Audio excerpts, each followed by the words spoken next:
Minasan konnichiwa und welcome, and welcome to another review.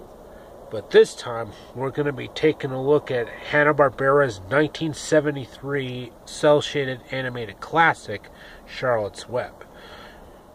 Known in France, Germany, Japan, and Sweden as Le Petit Monde de Charlotte, zo commence fa Wilbe in Klak, Schilderetten no Orimono, and Fantastiska Wilbur, respectively.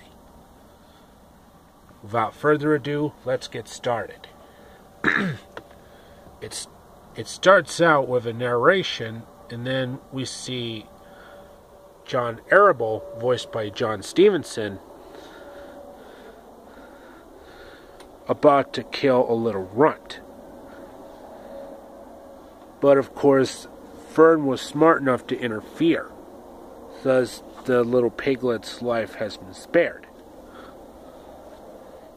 And of course, Fern, voiced by Pamela Verdon, called him Wilbur, or Wiruba if you live in Japan. And then she sings a cute little song about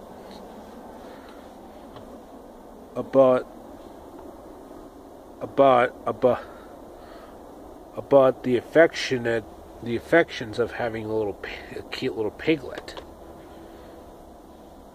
Then fast forward. Then during the middle of the night, Wilbur was scared shitless because of an owl and a big lightning clap. Believe me, I've seen this cartoon before. Ever since I was a little kid. Back in the early 90s, during CBS's stereo sound era. Anyway, back to the story.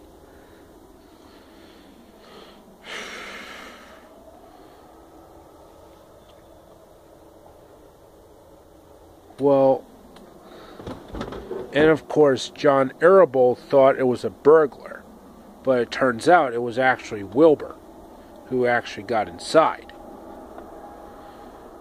Then we see Avery, voiced by Danny Bonaducci, thinking that there was a ghost inside his bed. But it was actually Wilbur the whole time. Then the next morning, John Arable decided to sell Wilbur to Homer Zuckerman, voiced by Bob Holt. And of course, Fern and Wilbur said their goodbyes.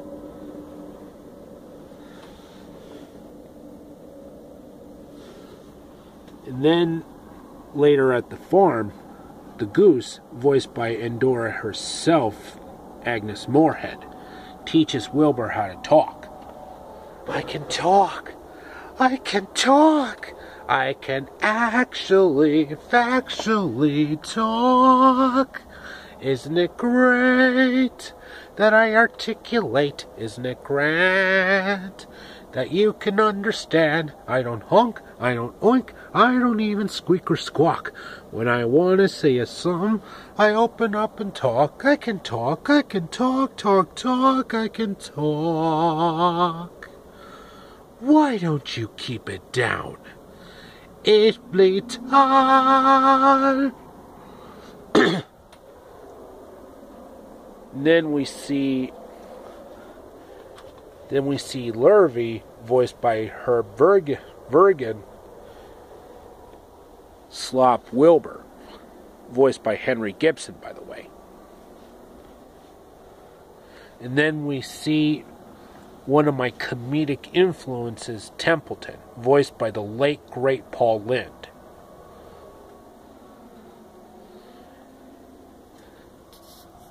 Something's wrong with that new pig, Homer. He won't touch his slops. Probably needs a spring tonic. Give him a sulfur or molasses. All right. Suey, here pig, here pig. Suey, pig, here pig. Well, after that drama was over, we see Wilbur wanting to play with all the others, but of course they absolutely refused. Play? I hardly know the meaning of the word. It means to run, skip, and make merry. I never do any of those things. If I could avoid them, I prefer to spend my time spying and hiding and eating. Help yourself. I'm not hungry. Wanna play? May I, Papa? Certainly not. In the first place, you can't get out of your pen. In the second place, sheep do not play with pigs. Why not?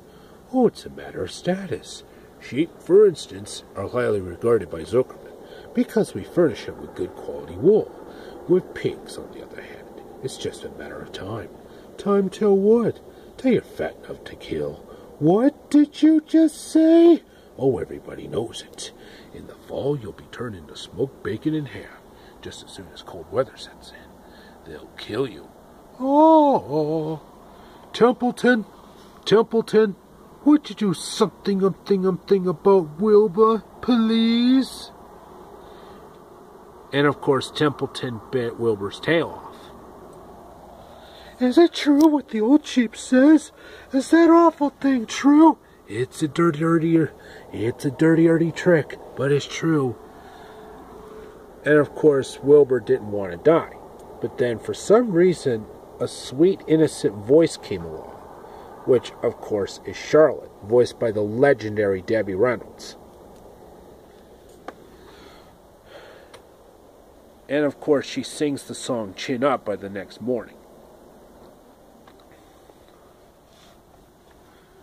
And, of course, she introduces herself as Charlotte A. Cavatica.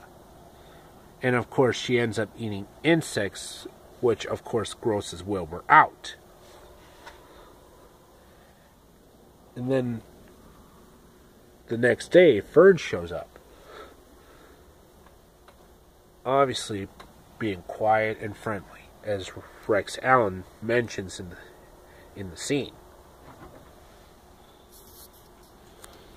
And, of course, we see the goose's goslings hatch, with a very little runt named Jeffrey, voiced by the late great Don Messick. Oh, yeah, it's big out here. It is big, on the contrary, but on the whole, the world is a wonderful place. This one's undersized. That's Jeffrey. He takes after my side of the family, Emily. I've never seen a gosling that tiny. There must be something wrong with him. Oh, are you my mother? No, I'm Wilbur. I'm not your mother, but I'll be your friend. I was a runt like you once. And then we get another song sequence. Oh, we've got lots in common where it really counts, where it really counts. We've got large amounts. What we look like doesn't count an ounce. We've got lots in common where it really counts. Such a fun song. Come along, Jeffrey. It's time for swimming lessons. You want to go? Oh, I'd love to go swimming with you, but I can't swim. I'll stay with Wilbur, Mom. Suit yourself. Let's be friends forever, Wilbur.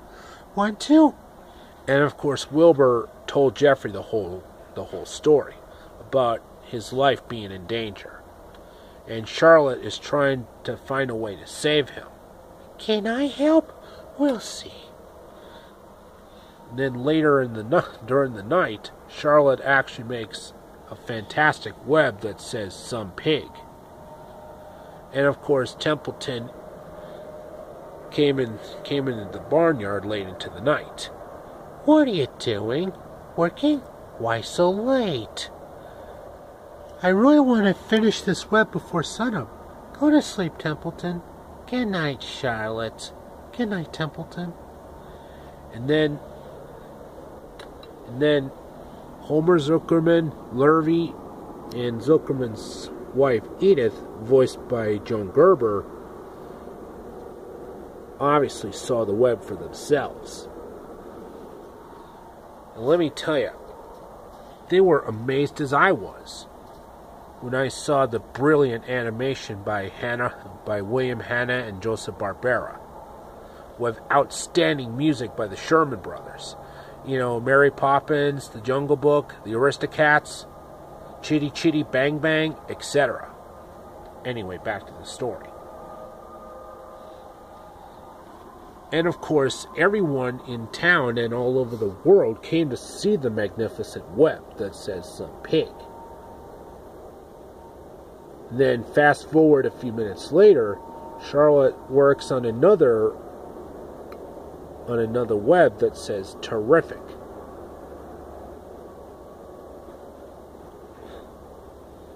I advise you not to consult geese in matters of spelling. The word is spelled Terrific. And believe me, dude, I've seen this Hanna-Barbera classic before, since the early 90s. Which, of course, was a long time ago. And then the crowds came again. And then Charlotte works on another web that says radiant.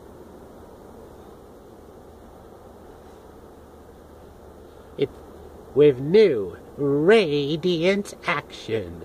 What does it mean? How should I know? I suppose the next thing you want me to fetch is a dictionary. And of course the crowds kept coming.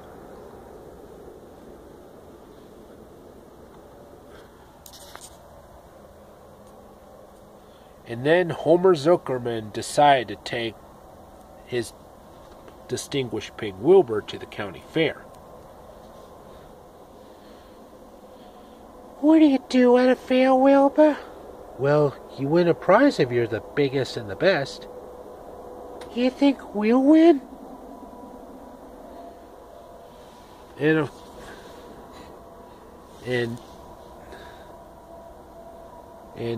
Templeton at all was not very interested in going to the fair. I'm staying right here. I haven't had the slightest interest in fairs.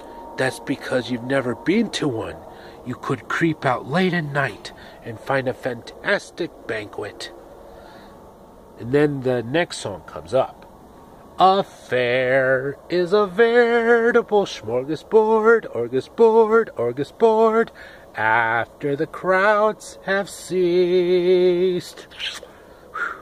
Each night, when the lights go out, it can be found on the ground all around. Oh, what a ratly feast! Why, a fair has enough disgusting leftover food to satisfy a whole army of rats. Is this true? Is this appetizing yarn of yours true? Will I find melon rinds and bits of hot dogs, cookie crumbs and rotten cotton candy, melted ice cream, mustard dribblings, moldy goodies everywhere? Lots of popcorn, apple cores, banana peels, and soggy sandwiches for gob at the fair. I like high living. What you say tempts me.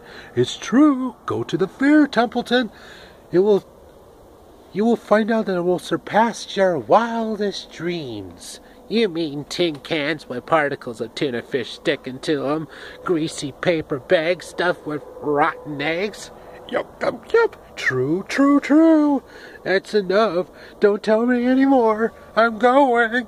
A fair is a veritable smorgasbord, orgasbord, after the gates are shut. Each night, when the lights go out, it can be found on the ground all around. That's where a rat can glut.